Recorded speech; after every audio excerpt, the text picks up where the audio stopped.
Hi family, கர்த்தராகிய இயேசு கிறிஸ்துவின் நாமத்தினாலே உங்கள் எல்லாருக்கும் நன்மை வாழ்த்துக்கள். என்னண்டா, கடந்த ஆண்டு மணல் நடைபெற்ற கேம்ப்ல நானும் பார்ட்டிசிபேட் பண்ணேன். நான் எப்படி இந்த கேம்புக்கு போனேன்டா, சும்மா சாதாரண ஒரு கேம்ப் அப்படி சொல்றத நான் போனேன். அங்க போனா நல்லா ஃபன் பண்ணலாம் அப்படின்னு தான் போனேன். ஆனா நான் போனதுக்கும் அங்க நான் பார்த்ததுக்கும் சரியான டிஃபரன்ஸ். நான் பார்த்ததுன்னு சொல்றதை விட அங்க நான் ஃபீல் பண்ணதுக்கும் ஒரு சரியான ஒரு வித்தியாசமா இருந்தது. நான் போயிட்டு அங்க அந்த 3 நாளும் அங்க வைத்த செஷன்ஸ் எல்லாத்துலயும் நான் கர்த்தருடைய கிருபையினாலே கலந்து கொண்டது மாத்திரமல்ல, அங்கு பேசப்பட்ட எல்லா செய்தியும் என்னுடைய ஆத்மாவில ஒரு பெரிய மாற்றத்தை ஏற்படுத்தியது. என்னடா, கர்த்தர் என்னோடு திட்டமும் தெளிவுமாக என்னோடு பேசினார்.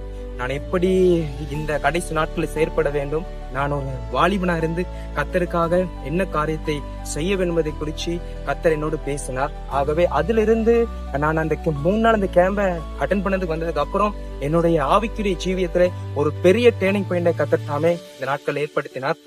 என்னுடைய சபையிலே நான் விசேஷவிதமாய் அதிகமான ஊழியங்களை செய்ய நான் ஆரம்பித்தேன். அதே போல இன்னும் கர்த்தருக்கென்று புதிய ஊழியங்களை நான் செய்ய ஆரம்பித்தேன்.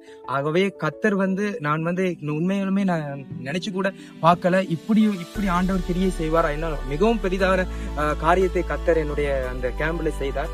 ஆகவே உங்களை நான் எல்லாரையும் உற்சாகப்படுத்துறேன். இந்த கேம்ப்ல நீங்க எல்லாரும் கலந்து கொள்ளுங்க. ஏன்னா கர்த்தர் நம்முடைய தனிப்பட்ட வாழ்க்கையில வைத்திருக்க தரிசனம் நோக்கங்களை நாம் திட்டமும் தெளிவாக நாம் புரிந்து கொள்ளக்கூடிய ஒரு இடம் தான் இந்த கேம்ப். ஆகவே இயேசுவின் நாமத்தினாலே நீங்க எல்லாரும் கலந்து கொள்வீர் என்பதை நான் விசுவாசிக்கிறேன். தேங்க்யூ.